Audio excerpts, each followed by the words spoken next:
Bro, that is his go-to move, and that is the cleanest move that a swordsman can ever pull off, bro. Yo, what's happening? Hey, so look, as y'all know from the last video, I'm a big ZORO fan, you viz me? ZORO, that he's just one of the coldest swordsmen in anime. He will always be the coldest swordsman in anime. But we got some Levi ACKERMAN moments, and we about to be rating them.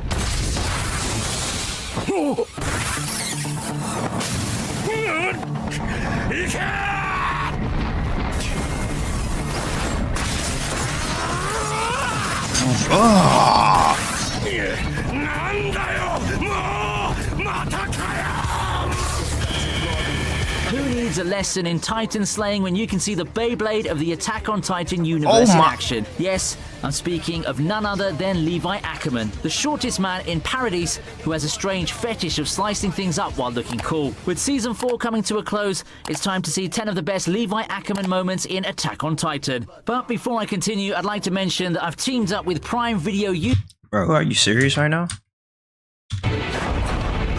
Taking our 10th spot is Levi's introduction in Season 1. Now, we all know how much character introductions matter in anime, especially in a series like Attack on Titan. Let's admit it, Season 1 was like the Game of Thrones of anime. You've got new character faces popping up here and there, and then all of them being killed off just like that. So how do you make an excellent first impression? By showing you stand at the top of the hierarchy in terms of power. Undoubtedly, one can guess a character stands at the top of the hierarchy when he takes down 3 Titans without even breaking a sweat. Not to mention, he does this in the coolest way possible. Levi ACKERMAN has this silent... Bro, look at his face while he's doing this shit though, bro. Like, I'm not gonna lie, if I watch this show, he would be my favorite character off rip. Like, bro, he just looks so nonchalant and just cool with it, bro. Like, look at him, bro. My fault for glazing already. Bro, he's tough. Charisma that makes your eyes get glued to his character. It's that badass attitude complemented by his silent and deadly demeanor that makes his presence more visible compared to other characters. Let's not also forget this was the introduction of humanity's strongest soldier, so it sure had to be impactful.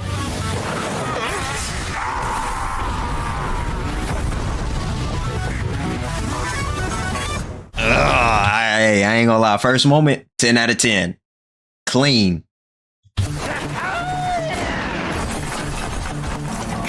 Coming up next is Levi's final fight with Kenny. Now, I've mentioned this before, and I'm repeating it again. Levi was the main character in Season 3. Yep, ignore all that character development of Erwin and Historia, because this season shined the spotlight on Levi's past and his greatest rival.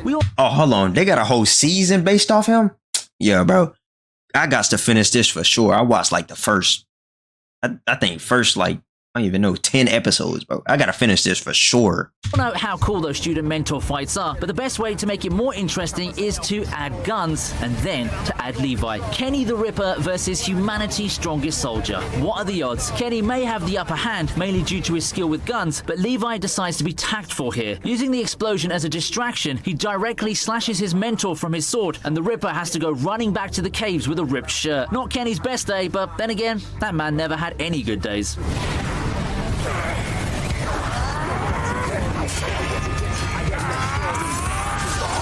Oh my god.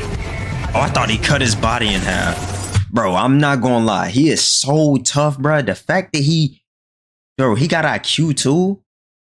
The fact that he doing all this against a motherfucker with guns. I ain't gonna lie. If I had swords and motherfucker had a gun, bro, I'm running. Fuck that. Bro, ain't nobody doing that shit. Bro, I ain't gonna lie. That one was a solid 8 out of 10, bro.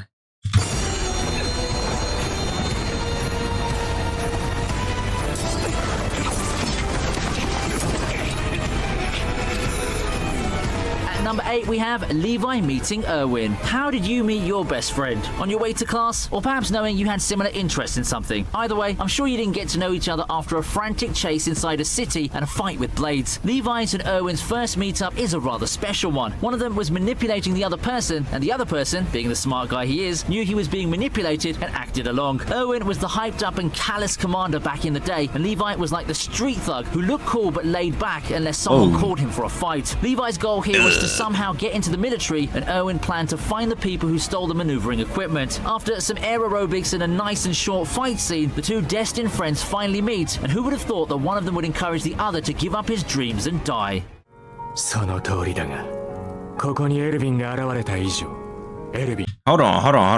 This motherfucker moving moments too fast, bro. I ain't gonna lie. He was fighting him with a pocket knife.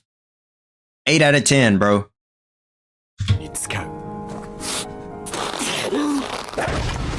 Speaking of friendship, Damn. next up we have the moment where Hold on, this motherfucker just punched the main character. Levi had to choose between Erwin and Armin. Up until then, Levi didn't have any challenging moments, because when you're the most overpowered character in the entire show, you can always squeeze your way out of fights by slashing and killing a couple of people, or titans in this case. But now we have friends in the equation, one squad mate and one commander. Who would you choose? Okay, let's shed some light and see it in the eyes of Levi. Your best friend or a random stranger who worked with you for less than a year. Levi almost chooses the former, but Levi has to think twice when Erwin himself throws the serum away. Should he bring Erwin back into this nightmare again? Erwin was a slave to freedom, so should Levi put back the shackles his commander undid? It's a tough spot where you need to choose between your selfish feelings and the feelings of others, but in the end, what matters is that it was Levi's choice, and he decided not to bring Erwin into the cruel world again. Hey, bro, I don't know nothing about that moment. I ain't even gonna rate it. If I ain't seen no sword fight, I ain't gonna rate it. Pause.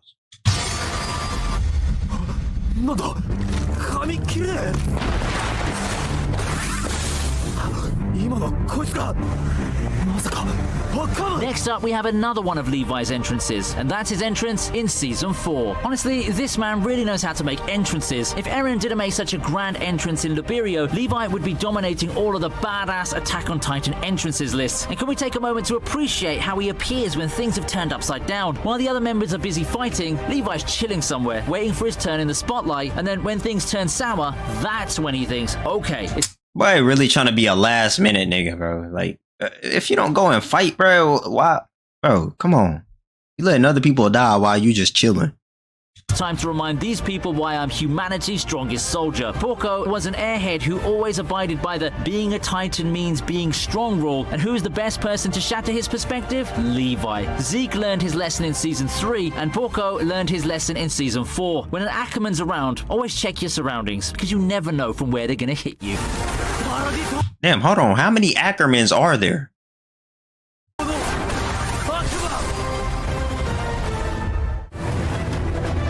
I ain't gonna lie, I get that moment a solid 7 out of 10, bro. Oh my. Coming in at number 5 is Levi's fight with the female Titan. One massive female going around stomping soldiers and throwing them to the air. That's the female Titan arc summed up in just one sentence. After seeing people slaying Titans for one whole arc and then knowing our main character's a Titan himself, that can make the concept of man versus Titan very boring. But don't fret, Marley has got some tricks under their sleeve. Or is it Isayama being a genius again? Either way, this new Titan is more agile, dangerous, and slashes Eren's head with the gymnastics better than a professional athlete. What?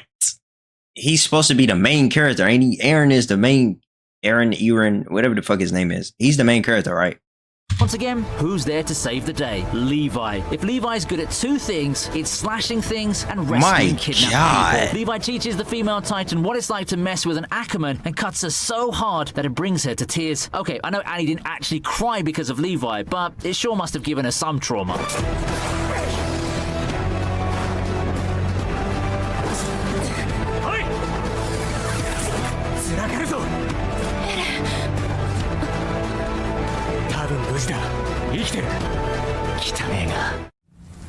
Bro, Levi is like a mosquito to these motherfuckers, bro.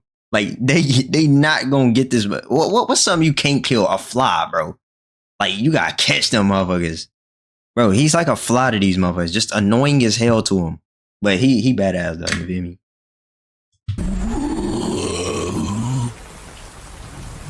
Oh shit, I ain't even rated. I'm gonna give that last moment a solid 10 out of 10 because he moving too swiftly, bro.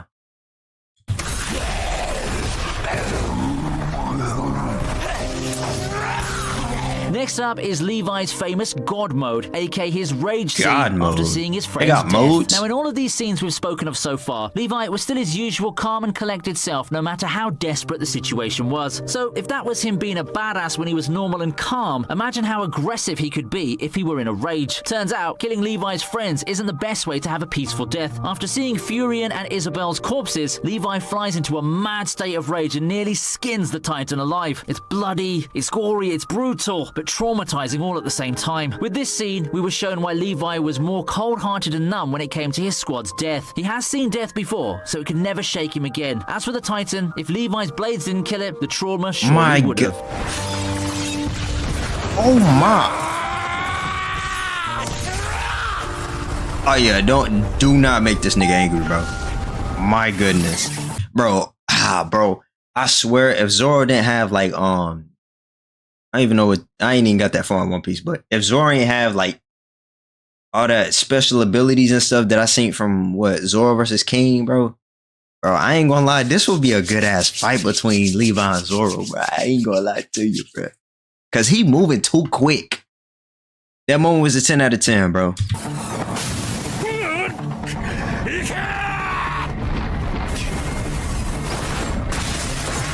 Like, what? Coming in at number 3 is Levi and Zeke's fight in the forest. If one small midget-looking man shows up out of thin air and proceeds to slash you apart, that might mean you may not want to mess with him again. But Zeke, having the so-called Jaeger genes, isn't the one to give up. If he can't handle the small guy alone, then it's time for some backup. Luckily, this man can call backup by serving wine and then screaming, so Zeke has an army of titans to support him within a matter of seconds. But remember, he's fighting a man who's the living personification of numbness and trauma, so just because you turn his comrades into titans doesn't mean he's gonna go soft on them. Once again, the same formula is repeated. Zeke transforms, his titan is butchered, Bro, I ain't gonna lie, he made him sound so badass right there, bro. Like, he's numb to everything, so he gonna kill his teammates regardless, whatever they turn into, whatever.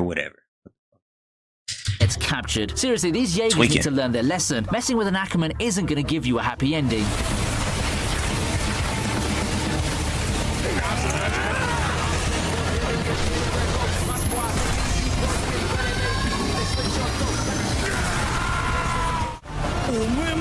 Bro, I ain't gonna lie, I ain't see enough of that moment. I'm gonna get him a solid 6 out of 10.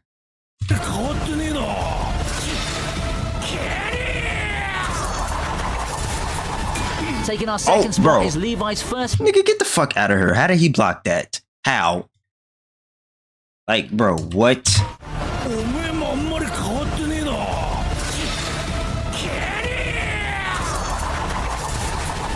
Taking our second spot is Levi's first fight with Kenny. Their second round might have ended with ripped skin, but just like Levi, his mentor also knows how to make a grand entrance and kick things to the next level. It's no surprise, he's an Ackerman after all. With his squad to back him up, Kenny corners Levi on the rooftops and then proceeds to chase him across the rooftops. It's not a pretty moment for Levi, but we've got to see one of the best choreographed scenes in recent anime because of this chase. I know Mappa is good, but they can't be Wit Studio in terms of fight choreography. It's like a Bro, these niggas ain't got no aim, bro. They ain't got no aim.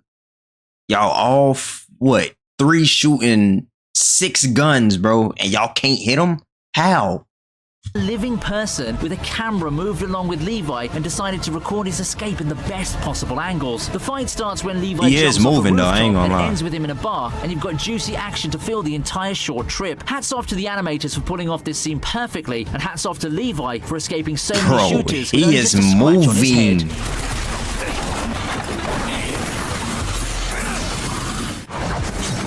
Bro, 10 out of 10, bro. Fighting some more people with guns, bro. Come on now, bro. Like I said, bro, I'm running. Fuck that, bro.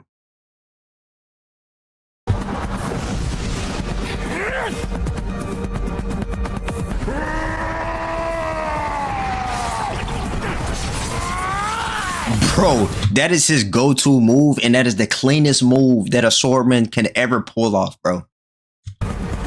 Okay, actually, let me correct the title here. It should be the famous Massacre of the Beast Titan. It's one of those scenes we like to call a fight simply because there are two parties in it. But if you look at it from a different perspective, it's just Levi cutting off ankles is creative ways crazy. to cut down the Beast Titan. Arms, legs, eyes. Levi cuts all of these one by one faster than one cuts their birthday cake. Zeke barely even has time to think or even process what to do because this devil of paradise is the living embodiment of speed. Mixing air aerobics with his skill with the blades, Levi gives us one of the best anime action sequences where one man takes down a big giant ape with absolutely no damage at all. Trust me, if Erwin were alive to see this, he'd be grinning from a distance, because if Marley's trump card are the Titans, then Paradise's trump card is the one and only Levi Ackerman.